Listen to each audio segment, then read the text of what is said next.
What's up, fight fans? This is Kurt DeVille with Conor Punch Boxing News, and I have some new news concerning Conor Benn. Eddie Hearn, get this. Conor Benn's hearing underway. Eddie Hearn waiting for the results. Wow. Eddie Hearn says that Conor Benn's hearing with the board has begun on his failed drug test for the banned substance clomiphene.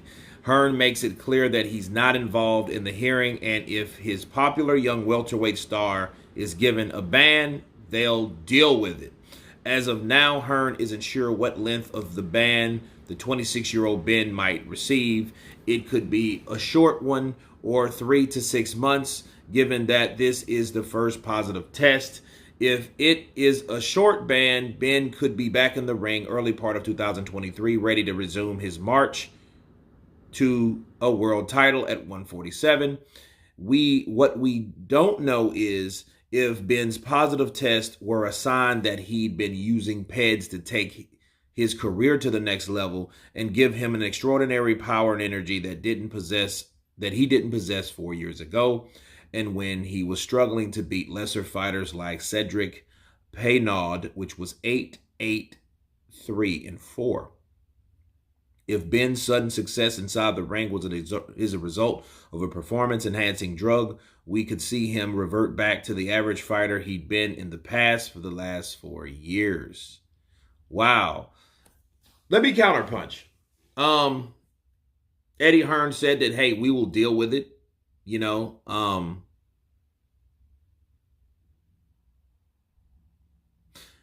But then I think he won't be as hard on Conor Benn as he was on Jarrell Miller. I just believe that. I think if Conor Benn, because he's already had another failed test, but I don't even think this one is up to, for that first one that he failed.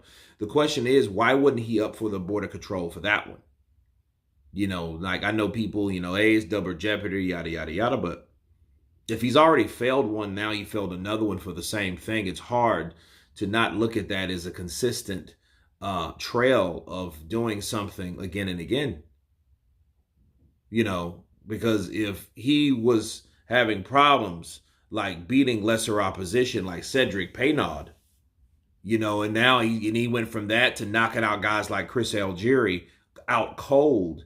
And Chris Algieri has been in there with guys like Manny Pacquiao, which he took his first L, and Manny Pacquiao himself hit him with some of his hardest left hands that he's had. You know what I mean? And he did cartwheels and this and the other, but he was not knocked out cold like Conor Benn had him out. You know what I mean? Even El Spence, a bigger welterweight, mind you, hit Algieri, and Algieri was just like, he was out, but I mean, he had to take a beating first. He wasn't out like that. So, you could say, well, hey, maybe his punch resistance is low because that was a long time ago, and you can credit those guys that did beat him down, and getting in there with another hard-hitting guy like Conor Benn could be the result. But here is the result of what we know as the facts. The facts is those drug tests came back with something in it, and we know what people use them for.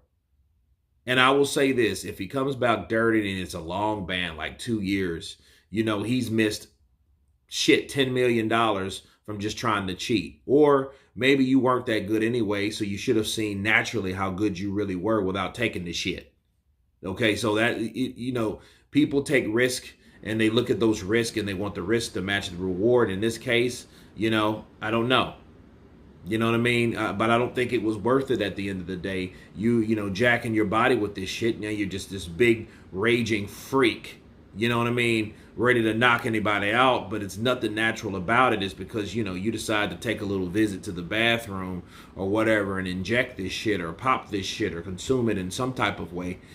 So it doesn't even merit anything, because we're going to look at you just like Jarrell Miller, regardless of what Eddie Hearn does. Why? Because Eddie Hearn threw people under the bus like that. He did say he doesn't want to look at them, doesn't want to talk to them. I don't believe that shit. I think once that test comes back positive, or whatever this ban is, if it's a short ban, he's going to be back in the ring, because Eddie knows that he can make more money with Conor Benn in the ring versus outside the ring. Because outside he ain't making shit with him. And Eddie knows that. This is a business. You know what I'm saying? So, but again, we're waiting to see what the judges say. You guys tell me what you think or how you think they will rule. Of course, please subscribe. And you guys been Counterpunch. Peace!